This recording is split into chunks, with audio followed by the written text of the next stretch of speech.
Aujourd'hui, on va parler d'un sujet qui m'a été inspiré par un de mes meilleurs potes et qui est l'entraînement au HIIT.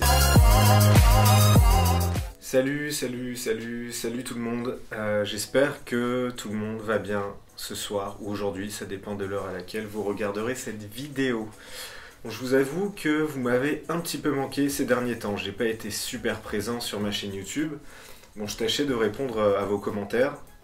Et ça me fait super plaisir d'ailleurs de voir, malgré le tout petit nombre d'abonnés que j'ai, le grand soutien que vous m'apportez au quotidien. Donc ça me fait super plaisir. Donc pourquoi j'étais absent ces derniers temps? En fait, je me suis posé pas mal de questions. J'ai un peu remis en cause le fait de faire des vidéos YouTube. Je pense qu'on passe forcément par ce type de cycle. Et donc en fait je me suis demandé si vraiment ça servait à quelque chose. Alors sur YouTube, il y a énormément de youtubeurs qui sont très connus, même dans le fitness, en France, et qui vous conseillent sur la manière de vous nourrir et sur la manière de vous entraîner. À la base, j'ai créé cette chaîne YouTube parce que je voulais rectifier un petit peu ce que je voyais au quotidien sur les chaînes des youtubeurs, notamment au niveau de la nutrition et de l'entraînement. C'est pas évident de regarder tout un tas de vidéos et de se faire une idée de ce que l'on doit faire finalement au niveau de l'entraînement, et encore moins au niveau de la nutrition. On est très vite perdu. Alors est-ce qu'il faut manger beaucoup de protéines? Est-ce qu'il faut en manger un petit peu? Est-ce qu'il faut manger des glucides? Est-ce qu'il faut avoir une diète cétogène? Est-ce qu'il faut cycler les glucides? Est-ce qu'il faut consommer un petit déjeuner? On est très souvent perdu. Donc c'est pour ça que j'ai créé cette chaîne au début, c'est pour vous permettre d'avoir une ligne conductrice qui, selon moi, est la plus saine et la plus adaptée. Donc comme je vous l'ai dit, j'ai commencé à mettre un petit peu ça en cause parce que forcément, quand on fait des vidéos YouTube, on est exposé, et quand on est exposé, on est également critiqué. Je me suis demandé si vraiment ça en valait la peine. Et grâce à l'ensemble de vos messages de soutien et vos commentaires et les dialogues que j'ai pu avoir avec certains d'entre vous, finalement ça m'a redonné la niaque de refaire des vidéos. Donc aujourd'hui on va parler d'un sujet qui concerne beaucoup de gens. On va plus se centrer sur l'entraînement pour une fois et un petit peu moins sur la nutrition, parce que je sais que je vous gave avec mon histoire des fruits et légumes à consommer au quotidien.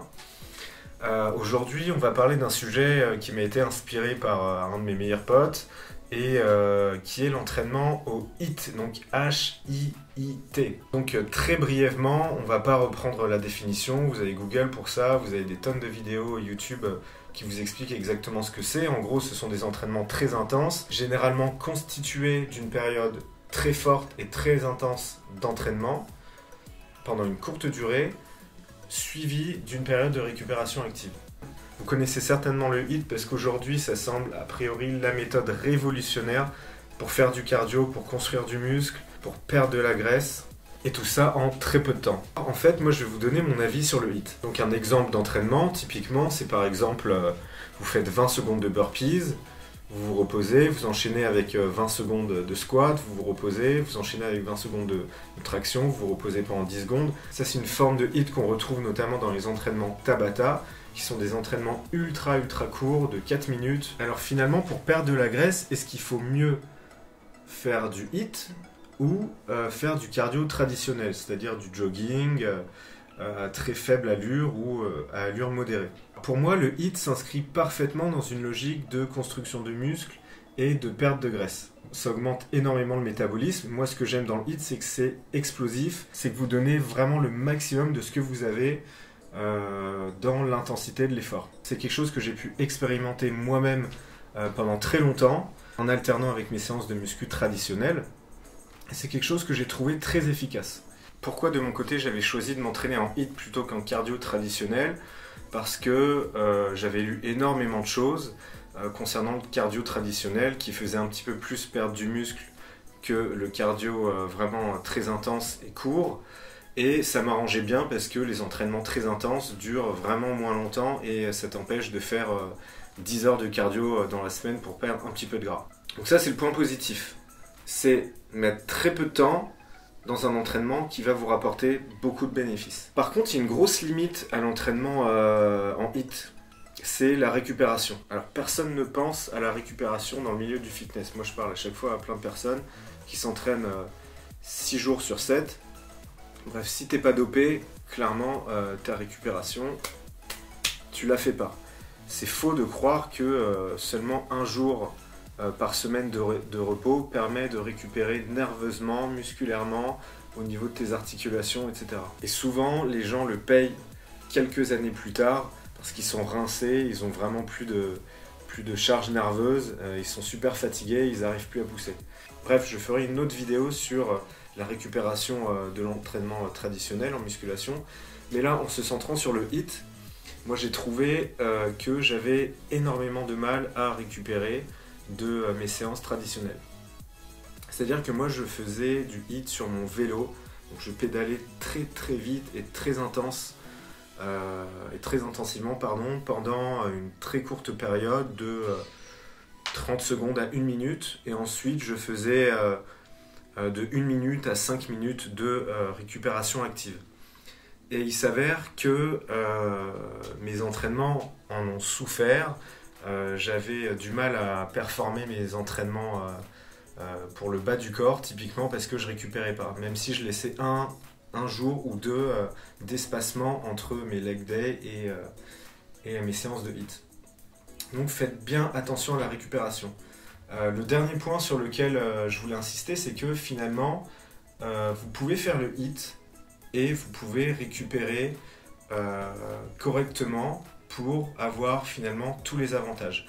Que moi je faisais du vélo, donc vraiment ça tapait très très fort sur les jambes, et après ma séance de vélo, même si c'était 7 minutes de HIIT, je pouvais plus marcher.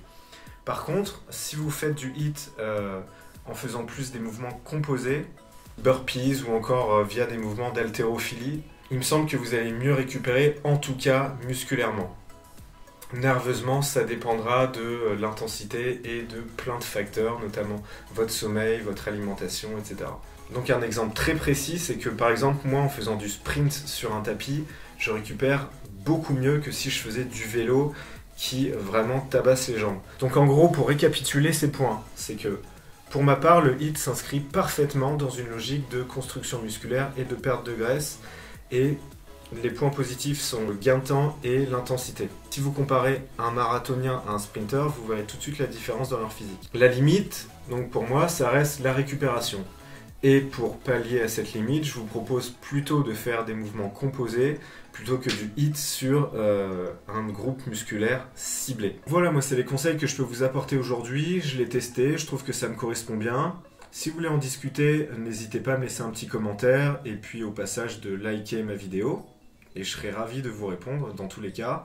Abonnez-vous à ma page, je ne vous laisserai pas tout seul aussi longtemps que je l'ai fait dernièrement, c'est promis. Et d'ici là, peace out, portez-vous bien. Boom!